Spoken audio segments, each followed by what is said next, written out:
Semua orang yang menerima Dia diberinya kuasa menjadi anak-anak Allah.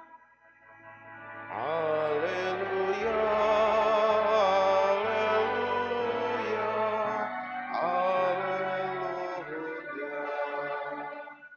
Tuhan bersamamu. Dan bersama rohmu. Inilah Injil suci menurut Santo Yohanes. Dimuliakanlah Tuhan. Ketika Yohanes membaptis di Sungai Yordan, ia melihat Yesus datang kepadanya.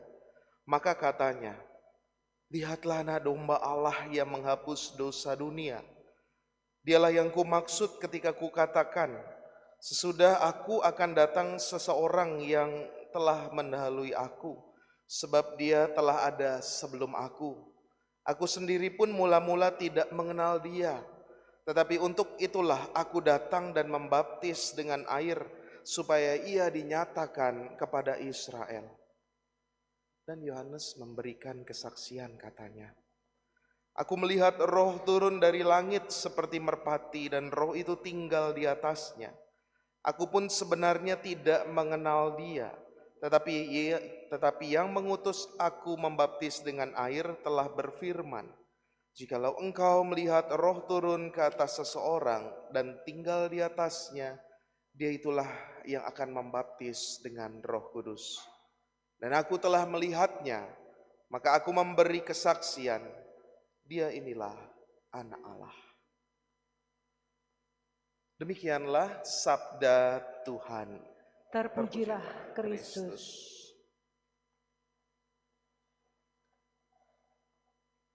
Saudari-saudara terkasih, inilah pernyataan dari Yohanes Pembaptis yang sebenarnya membuat kita sedikit bingung. Karena apa? Karena dikatakan oleh Yohanes bahwa ia tidak mengenal siapa itu Yesus. Bahkan disebut 2 kali. Aku sendiri pun mula-mula tidak mengenal dia. Lalu yang kedua, aku pun sebenarnya tidak mengenal dia. Ini membuat kita bingung. Karena kita tahu di kisah yang lain bahwa Yohanes Pembaptis dan Yesus itu adalah bersaudara satu sama lain. Mereka juga pasti pernah bertemu, bahkan mungkin sering, walaupun tidak ada diceritakan dalam kitab suci. Satu-satunya yang diceritakan adalah ketika Yesus mengunjungi Yohanes ketika dalam kandungan. Pada saat Maria mengunjungi Elisabet, saudarinya. Maka sungguh membuat kita bingung dan aneh kalau Yohanes mengatakan, "Aku tidak mengenal dia." Tapi apakah demikian, saudari-saudara? Apakah Yohanes benar-benar tidak mengenal Yesus? Secara manusiawi, kita percaya dan yakin bahwa Yohanes mengenal Yesus secara manusiawi. Tetapi apa yang dimaksud Yohanes ketika dia mengatakan aku tidak mengenal dia? Dinyatakan dalam bagian akhir. Dan aku telah melihatnya, roh Tuhan turun dan tinggal di atas seseorang. Dan kita tahu ketika Yesus dibaptis di Sungai Yordan, roh yang menyerupai burung merpati itu turun kepadanya. Maka secara manusiawi Yohanes mengenal sungguh siapa itu Yesus. Tetapi secara ilahi, kealahan Yesus, keilahian pribadi Yesus baru dia tahu, baru dia penuh mengerti ketika roh turun atas Yesus. Dan di situ kita menyadari bahwa setiap dari kita itu juga bukan hanya punya unsur manusiawi saja. Kita sebagai manusia punya kemanusiaan. Kita punya unsur manusiawi. Tetapi dalam bacaan pertama itu ditegaskan, kita ini menjadi anak-anak Allah.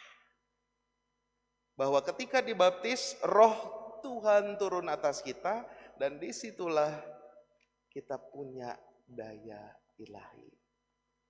Saya kira maka dengan demikian semakin jelas ketika kita berdoa, ketika kita terima sakramen, ketika kita nanti berziarah ke paroki-paroki atau ke Gua Maria untuk meneladani dan menghayati ajaran gereja dan ajakan Bapak Paus untuk melewati pintu suci. Saya kira itu juga untuk mengasah dan melatih, mengisi daya baterai keilahian hidup kita. Kalau secara manusiawi mungkin capeklah sudah hari bekerja, hari terakhir di awal-awal tahun. Tapi secara ilahi, oh iya, saya mau ke gereja lah Jumat pertama di tahun ini, di bulan yang pertama. Itu dorongan-dorongan ilahi. Kalau dorongan manusiawi, saya males lah ngapa-ngapain. Tapi ada dorongan ilahi, saya didorong untuk berbuat sesuatu yang baik. Itulah yang dimaksud Yohanes ketika dia mengatakan aku tidak mengenal, bahwa setiap dari kita punya unsur-unsur atau punya daya ilahi yang senantiasa harus kita penuhi, harus senantiasa kita latih tadi dengan doa, menerima sakramen, berziarah, devosi, yang membuat kita menjadi juga bukan hanya sekedar manusia biasa, tetapi juga manusia yang ilahi. Dan kesempurnaan itu akan menjadi penuh ketika kita bersatu dalam Yesus. Itu yang pertama, saudari-saudara, yang dimaksud ketika Yohanes mengatakan aku tidak mengenal dia. Yang kedua, sungguh menarik sekali, mungkin saya sudah pernah 1-2 kali mengatakan, saya membayangkan dan kita juga boleh membayangkan bahwa menjadi Yohanes Pembaptis itu tidak mudah. Di bagian lain, di perikopa lain, dalam kitab suci dikatakan, Yohanes berseru-seru di padang gurun, bertobatlah dan berikan dirimu dibaptis. Dia nabi yang luar biasa, Yohanes ini. Dari tidak ada apa-apa, dia datang mempertobatkan orang dengan baptisan air. Maka kalau kita lihat susah juga jadi Yohanes Pembaptis. Lebih enak jadi Yesus. Karena apa? Setelah Yohanes Pembaptis menyatakan ini dia anak domba Allah. Dan selesailah di sana cerita tentang murid-murid Yohanes. Karena apa? Karena murid-murid Yohanes kemudian mengikuti Yesus. Dan nanti muncul lagi murid-murid Yohanes ketika apa? Ketika Yohanes kepalanya dipenggal. Lalu dikatakan di sana murid-murid Yohanes datang dan mengambil kepalanya. Tidak banyak lagi cerita tentang murid-murid Yohanes. Semua mengikuti Yohanes dengan perkataan, itu anak domba Allah. Dia yang lebih besar, dia yang penuh dengan Roh Kudus. Dan mereka mengikuti Yesus. Lain halnya ketika kalau Yohanes Pembaptis ini merasa hebat, merasa tinggi hati, merasa paling berkuasa, merasa paling benar. Gak mau dia pasti mengatakan, ikut sana, ikut Yesus itu yang dipenuhi dengan Roh Kudus. Saya membayangkan pasti gak akan ada murid-muridnya Yesus. Yesus enak, pengikutnya sudah bertobat, sudah dibaptis, dia tinggal kasih ajaran-ajaran. Tapi Yohanes Pembaptis dia berseru-seru. Maka dari situ kita belajar bahwa nilai kerendahan hati, tidak sombong, tidak merasa paling benar, tidak merasa paling berkuasa, itu juga merupakan karakter Kristiani, karakter iman kita, di mana kita mau menomorsatukan Yesus dalam hidup kita. Keberhasilan, kepintaran, kesuksesan, kebahagiaan kita bukan karena kita sendiri, tetapi karena bersama dengan Yesus. Kita semua saudari-saudara berjuang bersama-sama untuk punya keutamaan ini, kerendahan hati, supaya kita juga semakin menyadari bahwa Yesuslah yang berkuasa dalam hidup kita. Saya juga berusaha untuk seperti Yohanes dengan mengatakan, sesudah aku akan datang seorang yang telah mendahului aku, dia yang lebih besar.